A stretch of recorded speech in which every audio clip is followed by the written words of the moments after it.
नमस्कार। सीईसी गुरुकुल के श्रोताओं एवं दर्शकों को आज मैं शंकर कुमार, जो कि हिंदू कॉलेज दिल्ली विश्वविद्यालय में इतिहास विभाग में कार्यरत हूं, आज जिस विषय पर हमारी परिचर्चा होगी वो राज्य व्यवस्था की उत्पत्ति से जुड़ा हुआ है और जो समय का संदर्भ है वो प्राचीन भारत का है। तो प्राचीन भारत में राज्य व्यवस्था किस प्रकार से उसका उदय हुआ और राज्य व्यवस्था से हम क्या समझते हैं, खास कर एक इतिहासकार होने के नाते हमें क्या समझ रखनी चाहिए राज्य व्यवस्था के उत्पत्ति के दृष्टिकोण से, और उसके जो प्री कंडीशंस हैं वो कौन से हैं। तो राज्य व्यवस्था कोई वैक्यूम में नहीं उभरता और ऐसा भी नहीं है कि जो भी राजनीतिक व्यवस्थाएं होती हैं अतीत में उन सबों को हम राज्य व्यवस्था की संज्ञा नहीं दे देते। तो इसका एक निश्चित और सीमित अर्थ है,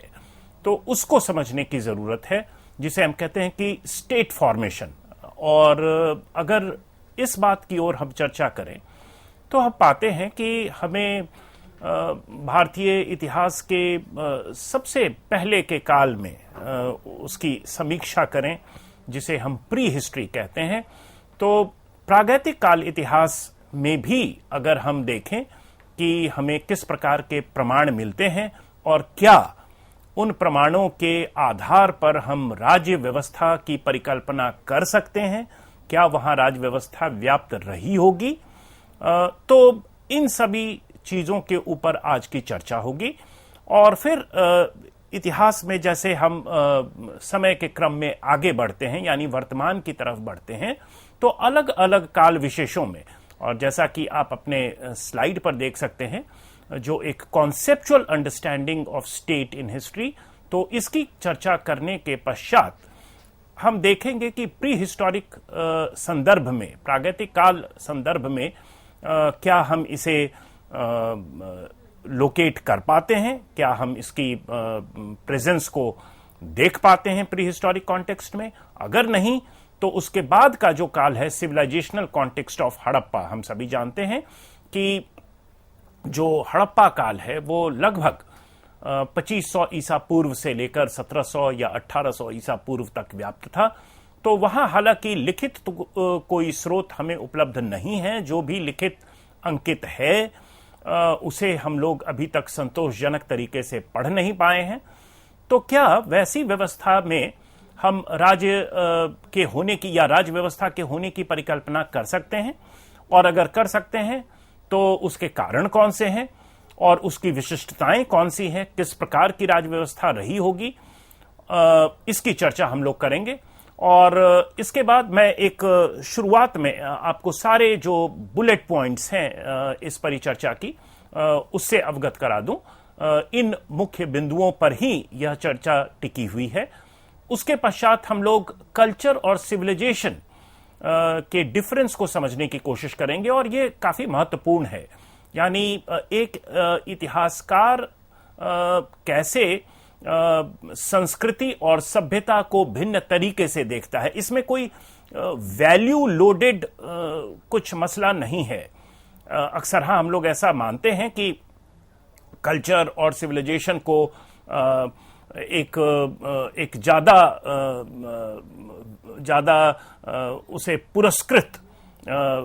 विकास के क्रम में ऐसा माना जाता है। लेकिन बोलचाल की भाषा में भी जैसा हम लोग कहते हैं कि आप कल्चर्ड नहीं हैं या आप सिविलाइज्ड बिहेवियर आपका नहीं है, तो ऐसा प्रतीत होता है कि कहीं ना कहीं एक वैल्यू लोडेड टर्म की तरह इसका बोलचाल की भाषा में प्रयोग होता है। परंतु तकनीकी दृष्टिकोण से एक इतिहासकार कल्चर और सिविलाइजेशन के बीच में, यानी संस्कृति और सभ्यता के बीच में ऐतिहासिक अंतर देखता है। और जब हम ऐतिहासिक अंतर की बात करें तो विकास के क्रम में जो एक स्तर है उसे कल्चर की संज्ञा दी जाती है, परंतु उसी विकास के क्रम में जब शहरों का आना हो जाता है, लिखित परंपरा शुरू हो जाती है, समाज वर्गों में विभाजित होता है और राज्य जैसे या राज्य व्यवस्था जैसे इंस्टीट्यूशन, जैसी संस्था उस विकास के क्रम में आ जाती है, तब हम उसे सिविलाइजेशन या सभ्यता की संज्ञा देते हैं। और इसी कारण आपने देखा होगा कि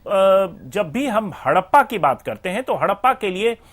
संस्कृति शब्द का भी प्रयोग करते हैं और सभ्यता शब्द का भी प्रयोग करते हैं, हड़प्पा संस्कृति या हड़प्पा सभ्यता। तो इसके पीछे जो सोच है वो यही है। तो इसकी चर्चा हम लोग करेंगे। और उसके बाद प्रीरिक्विजिट्स ऑफ ए स्टेट सोसाइटी, तो एक समाज जो कि राज्य व्यवस्था जैसी संस्था को उत्पन्न कर सकता है, उसकी जो प्रीरिक्विजिट्स हैं, उनकी जो जरूरतें हैं वो कौन सी हैं, और उन जरूरतों के पूरा होने के पश्चात ही राज्य व्यवस्था जैसी संस्था का प्रादुर्भाव हो सकता है इतिहास में। और अगर वैसे प्रीकंडीशंस नहीं हैं, जिसे हम भौतिक प्रीकंडीशंस कह सकते हैं, मटेरियल प्रीकंडीशंस कह सकते हैं, अगर वो नहीं है तो ऐसी अवस्था में राज्य व्यवस्था जैसी संस्था को सोचना या उसकी परिकल्पना करना संभवतः सही नहीं होगा। तो उसकी चर्चा हम लोग करेंगे। और उसके बाद फिर जो उसके एट्रीब्यूट्स हैं, जो उसकी विशिष्टताएं हैं एक राज्य व्यवस्था या एक संस्था के तौर पर, जब राज्य हमें अतीत के किसी विशेष कालखंड में देखने को मिलता है, तो उसके आर्थिक और सामाजिक जो पृथकताएं हैं, यानी कि जो डिफरेंशिएशन है, सोशल और इकोनॉमिक डिफरेंशिएशन, एक क्रिटिकल डिफरेंशिएशन होता है। तो एक बिल्कुल बराबरी के समाज में, जहां ऊंच नीच बिल्कुल न हो, जहां सामाजिक और आर्थिक पृथकताएं न हो, तो ऐसे समाज में राज्य व्यवस्था जैसी संस्था की समझ रखना संभवतः थोड़ा मुश्किल होता है। और उसकी चर्चा हम लोग करेंगे। और इसी बिंदु से जो निकला हुआ एक और पहलू है, वो है किसी भी क्षेत्र के लिए जो उसकी कैपेसिटी होती है सरप्लस जनरेशन की। सरप्लस का यहां मतलब है अधिशेष से, और अधिशेष का मतलब होता है कि जो लोकल उपभोग के, यानी कि स्थानीय तौर पर जो भी संसाधन उपलब्ध किए जा रहे हों और उसका स्थानीय तौर पर ही कंजम्पशन हो जा रहा हो, यानी उसका उपभोग कर लिया जा रहा हो। तो अगर हमें अधिशेष का कोई प्रमाण नहीं मिलता, तो ऐसी अवस्था में संभवतः जो एक क्रिटिकल आर्थिक रिसोर्स या क्रिटिकल इकोनॉमिक रिसोर्स है, वो नहीं हो पाएगा। और जब क्रिटिकल इकोनॉमिक रिसोर्स नहीं हो, तो राज्य व्यवस्था जैसी संस्था की परिकल्पना करना मुश्किल होता है। तो इन बिंदुओं पर आज की चर्चा हमारी होगी। तो सबसे पहले let's come back to the conceptual understanding of state in society. जब हम स्टेट की बात करते हैं तो यहां स्टेट का एक संस्थागत या राज्य का एक संस्थागत रूप हम सामने रख रहे हैं। और जैसे समाज शास्त्री हो या राजनीति शास्त्र के जो विद्यार्थी हो, वो स्टेट को या राज्य व्यवस्था को परिभाषित तौर पर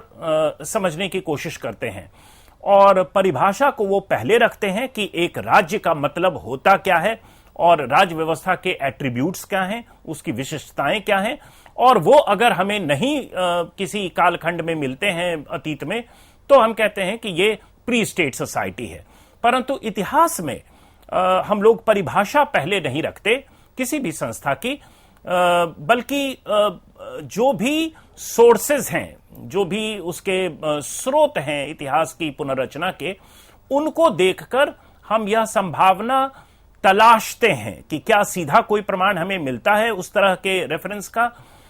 संभव है कि राज्य को अलग नाम से बुलाया जाता हो, और अगर हम लेखन पद्धति के विकास के पहले की बात कर रहे हो, जहां लिखित कुछ उपलब्ध नहीं हो या उपलब्ध हो भी तो हम उसे पढ़ नहीं पाए हो,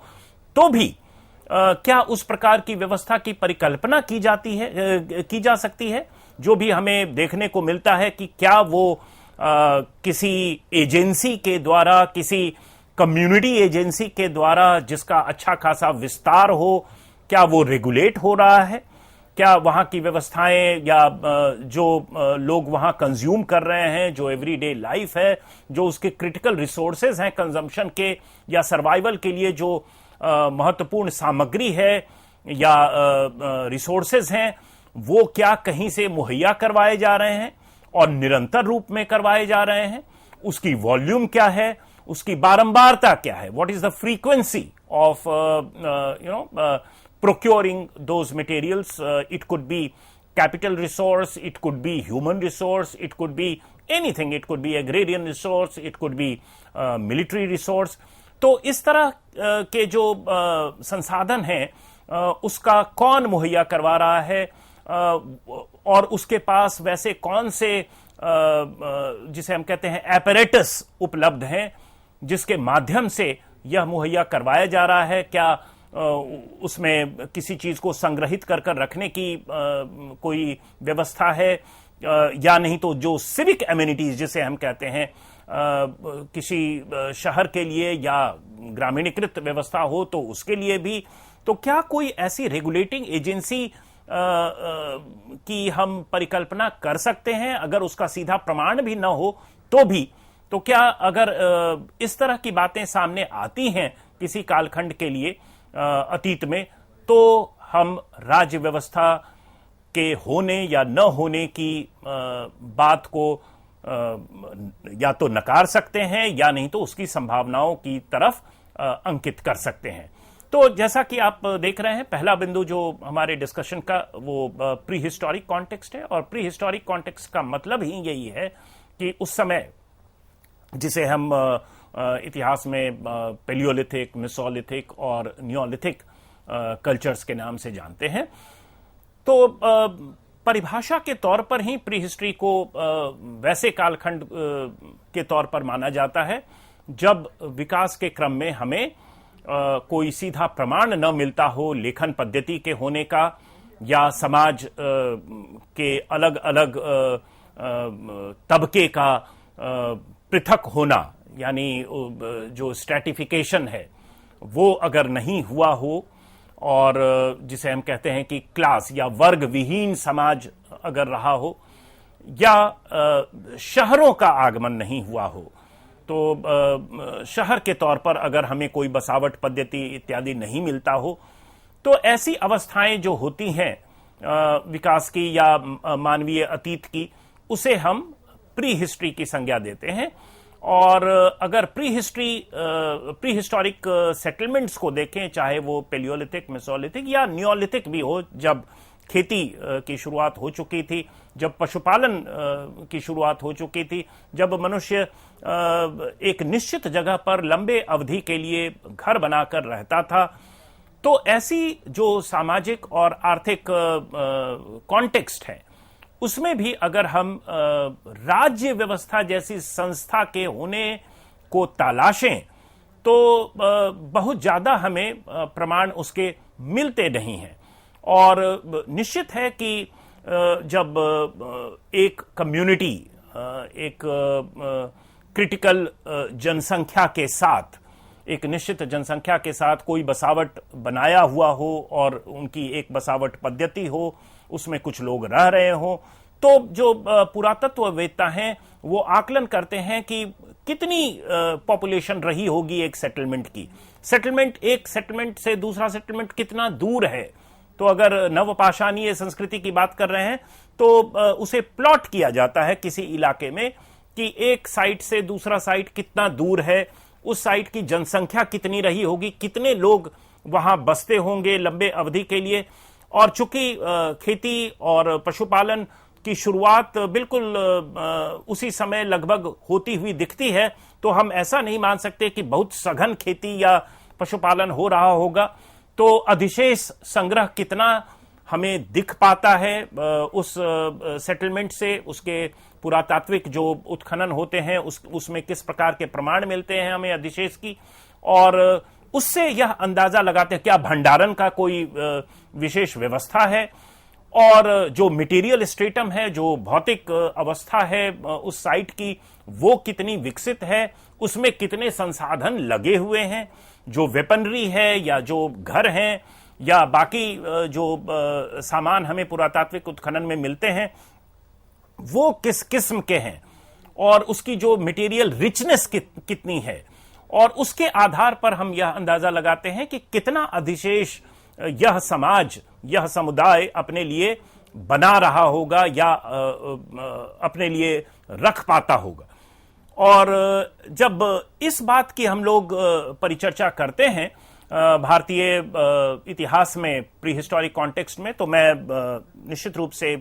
पेलियोलिथिक और मेसोलिथिक को इस दायरे से, डिस्कशन के दायरे से बाहर कर रहा हूं। और नवपाषाण संस्कृतियों को ही देखें तो जो मेहरगढ़ है, जो कि आज के पाकिस्तान में है, लेकिन अगर भारतीय उपमहाद्वीप की हम बात करें तो निश्चित तौर पर 7000 या 6000 ईसा पूर्व के आसपास इसकी शुरुआत हो चुकी थी। लेकिन अगर भारतीय उपमहाद्वीप के बाकी भूखंड की बात करें तो लगभग 3000 ईसा पूर्व के आसपास हमें नवपाषाणीय संस्कृतियां मिलनी शुरू हो जाती हैं, चाहे वो उत्तर भारत हो, दक्षिण भारत हो, पूर्वी भारत हो या सेंट्रल इंडिया जो बिल्कुल मध्य भारत हो। तो वहां लगभग 3000 ईसा पूर्व के आसपास हमें नवपाषाण संस्कृतियां मिलती हैं। और वहां के जो मटेरियल स्ट्रेटम को, वहां की भौतिक अवस्था को अधिशेष संग्रह के दृष्टिकोण से अगर देखें या मटेरियल स्ट्रेटम के रिचनेस के तौर पर देखें, तो ऐसा नहीं प्रतीत होता है कि जो भी राजनीतिक व्यवस्था रही होगी चीजों को संचालित करने के लिए, सामुदायिक स्तर पर चीजों को संचालित करने के लिए, तो उसे हम राज्य व्यवस्था की संज्ञा नहीं दे सकते। क्योंकि संभव है कि कोई मुखिया रहा होगा, संभव है कि कोई जो कम्युनिटी का कोई हेड रहा होगा, जो कि कम्युनिटी के लिए या उस समुदाय के लिए कोई डिसीजन या निर्णय लेता हो, लेकिन उसके पास उस प्रकार के जिसे हम एडमिनिस्ट्रेटिव मशीनरी कहते हैं या जिसे हम स्टैंडिंग आर्मी कहते हैं, वेतनभोगी सैनिक जो साल भर केवल सैन्य क्रियाकलापों में लिप्त रहते हैं और वो बाकी काम नहीं करते, जैसे खेती या चीजों को बनाना। तो अगर उसके प्रमाण नहीं मिलते हैं तो यह कहना मुश्किल है कि राज व्यवस्था जैसी संस्था विकसित हुई होगी। तो नवपाषाण संस्कृतियों के आने तक या नवपाषाण संस्कृतियों के व्याप्त रहने तक भारतीय उपमहाद्वीप में संसाधनों को या लोगों को संचालित करने के लिए या उसको रेगुलेट करने के लिए राज्य व्यवस्था जैसी संस्था का उदय संभवतः नहीं हुआ था। लेकिन जैसे ही हम हड़प्पा की बात करना शुरू करते हैं, और हम सभी जानते हैं कि यह एक कांस्ययुगीन सभ्यता थी और यहां शहर भी थे, एक नहीं कई शहर थे, एक बड़े भूभाग पर यानी कि नॉर्थ वेस्टर्न इंडिया, उत्तर पश्चिमी इलाका जो है भारतीय उपमहाद्वीप का, सिंधु नदी के इर्द गिर्द या आज के आप कह सकते हैं गुजरात, महाराष्ट्र, राजस्थान, हरियाणा, पंजाब, कश्मीर के इलाकों में भी इस सभ्यता की जो साइट्स हैं वो हमें मिलते हैं। और इस सभ्यता की उत्पत्ति का काल लगभग 2500 ईसा पूर्व से लेकर हम मानते हैं, और उसके बाद 1700 या 1800 ईसा पूर्व के आसपास इसका विघटन होना शुरू हो गया, इसकी डिक्लाइन होनी शुरू हो गई। तो इस पूरे कालखंड में जो हमें पुरातात्विक प्रमाण मिलते हैं, क्योंकि जो लिखित प्रमाण है उसे संतोषजनक तरीके से पढ़ा नहीं जा सकता है, तो जो भी हमें पुरातात्विक प्रमाण मिलते हैं और जो अर्बन कोशेंट है इस सिविलाइजेशन का, जितने शहर हैं, जो सांस्कृतिक एकरूपता हमें देखने को मिलती है दूर दूर के शहरों में, इस सभ्यता के अंतर्गत जो शहर थे दूर दराज इलाकों में भी उसमें एकरूपता दिखती है। एक ही किस्म के रोड्स हैं, एक ही पैटर्न है, हाउस बिल्डिंग का एक ही पैटर्न है, पानी के निकासी का एक पैटर्न है, जो यहाँ के बर्तन हैं या ईंट हैं उनके साइज जो हैं, उनके डायमेंशंस जो हैं, उनका वेट मेजर्स जो है वो उसमें एकरूपता देखने को मिलती है। तो कई जो सांस्कृतिक एकरूपताएं या भौतिक एकरूपताएं हमें एक बड़े भूभाग पर मिलती है, तो उस पर इतिहासकार मानते हैं कि राज व्यवस्था जैसी कोई संस्था रही होगी। अब उसका नेचर क्या रहा होगा, उसे हड़प्पावासी किस नाम से बुलाते थे, राजा कौन रहा होगा, रूलर कौन रहा होगा, उसका सोशल प्रोफाइल क्या रहा होगा, उसकी सामाजिक पृष्ठभूमि क्या रही होगी,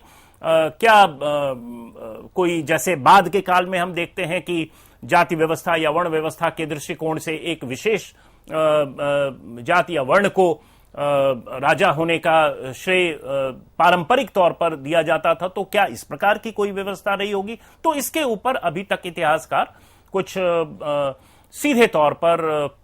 पुष्टिकरण नहीं कर पाते, क्योंकि लिखित स्रोत उपलब्ध है नहीं। और अगर पुरातात्विक दृष्टिकोण से देखें तो ऐसा जरूर लगता है कि कोई ना कोई रेगुलेटिंग एजेंसी रही होगी, क्योंकि इतने बड़े भूभाग पर खासकर जो म्युनिसिपल सिमिलैरिटी है अलग अलग साइट्स की, वो किसी नियंत्रण हेतु अलग संस्था के अभाव में संभव नहीं हो सकता था। और उसके बाद फिर जो कई जो पुरातात्विक प्रमाण हमें मिलते हैं ग्रेट बाथ का, यानी तो जो बियर्डेड किंग का, उसको देखकर कई इतिहासकार यह भी मानते हैं कि हो सकता है कि यह राजा की मूर्ति रही होगी। हालांकि ये सभी बातें इस बात को पुष्ट नहीं करती, लेकिन भंडारण की व्यवस्था है, हर एक शहरों में लंबी दूरी का व्यापार हो रहा है, जो क्रिटिकल रिसोर्सेज हैं वो लंबी दूरी से आ रहे हैं, आपको भौतिक और सांस्कृतिक एकरूपता एक बड़े भूभाग पर देखने को मिलती है। वह एक निश्चित संचार व्यवस्था जो कि एक जगह से या अलग अलग जगहों से नियंत्रित हो रही हो, उसके अभाव में संभव नहीं था। तो इस प्रकार का जो एक वास्ट मैनेजमेंट है, चाहे लेबर रिसोर्स का हो, चाहे खेती से जो उत्पादन हो रहा हो, या कोई ना कोई एक टैक्सेशन की व्यवस्था निश्चित रूप से रही होगी, क्योंकि इन सारे चीजों को रेगुलेट करने के लिए जो संसाधन है उसकी जरूरत पड़ती होगी। अब उसमें जो एडमिनिस्ट्रेटिव स्टाफ है, जो ब्यूरोक्रेसी जिसे हम कहते हैं, नौकरशाही या नहीं तो स्टैंडिंग आर्मी, अब उसका चरित्र क्या रहा होगा, उसको मैन करने वाले लोग कौन रहे होंगे, उसकी शब्दावली क्या रही होगी, उसके निर्णय के तरीके क्या रहे होंगे, इसके ऊपर हम कुछ बता नहीं पाते, इतिहासकार कुछ बता नहीं पाते, क्योंकि लिखित स्रोत उपलब्ध नहीं है। लेकिन राज व्यवस्था जैसी संस्था के होने का प्रमाण निश्चित तौर पर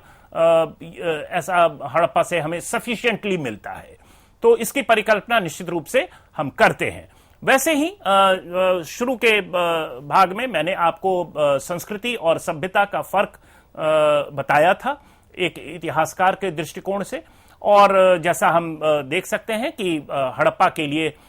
हम सभ्यता शब्द का प्रयोग करते हैं। निश्चित रूप से कल्चर तो है ही, क्योंकि रहन सहन की जो पद्धति है, खान पान की पद्धति है, वो तो नवपाषाण संस्कृतियों में भी थी, हड़प्पा में भी है। लेकिन हड़प्पा में अब शहर भी आ चुके हैं, लेखन पद्धति का विकास हो चुका है, समाज वर्गों में विभाजित होता नजर आ रहा है, सरप्लस जनरेशन हो रहा है, खेती इस स्तर पर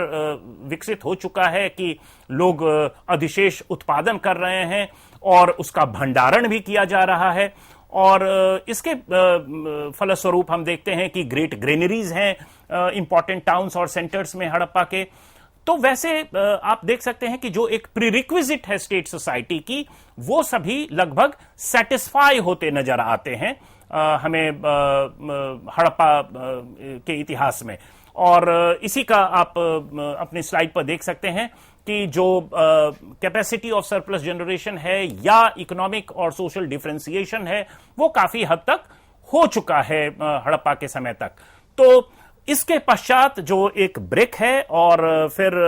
वैदिक काल की शुरुआत होती है, उसमें हमें फिर लिखित स्रोत मिलने लगते हैं और राज्य व्यवस्था एक बड़े छोटे स्तर पर विकसित होता नजर आता है। वो कॉन्टिन्यूम शायद हड़प्पा से नहीं हो और इसके ऊपर इतिहासकार विवाद करते हैं, परंतु उस विवाद से इतर अगर हम बात करें तो वैदिक काल से हमें लिखित स्रोत भी उपलब्ध होने लगते हैं, खास कर उत्तर वैदिक काल के अंत के काल से, जहां हमें निश्चित तौर पर ऐसा प्रतीत होता है कि जो राज्य व्यवस्था की हम परिकल्पना करते हैं परिभाषा के तौर पर भी, उसके काफी नजदीक आता हुआ मामला नजर आता है। चाहे वो सेना का हो, स्थायी सेना का हो, चाहे वो नौकरशाही का हो, चाहे वो राजस्व व्यवस्था का हो, चाहे वो एक निश्चित परिसीमित क्षेत्र का हो जिसका कोई राजा होता हो। तो ये सारे जो प्रीकंडीशंस हैं वो सेटिस्फाई होते नजर आते हैं। निश्चित रूप से सरप्लस जनरेशन और खेती या व्यापार के दृष्टिकोण से वैसा अधिशेष संग्रह संभव हो पा रहा होगा। तो ये कुछ मोटे बिंदु हैं जिसके आधार पर हम भारतीय इतिहास में, प्राचीन भारतीय इतिहास में राज्य व्यवस्था के संस्थागत विकास को एक प्रक्रिया के तौर पर समझने की कोशिश करते हैं। और इन सारे बिंदुओं के ऊपर अगर हम कुछ आकलन कर पाते हैं स्रोत के आधार पर, और उससे हम यह एक अंदाजा लगा सकते हैं कि किस कालखंड विशेष में राज्य व्यवस्था जैसी संस्था का विकास संभव था या उसकी निश्चित तौर पर होने की संभावनाएं हमें नजर आती हैं। तो ये था मूल रूप से एक राज्य व्यवस्था के एक संस्थागत विकास को समझने का एक दृष्टिकोण, उसके जो नेसेसरी कंडीशंस हैं, और प्राचीन भारतीय इतिहास में हम उसे इसी नजरिए से समझ सकते हैं। धन्यवाद।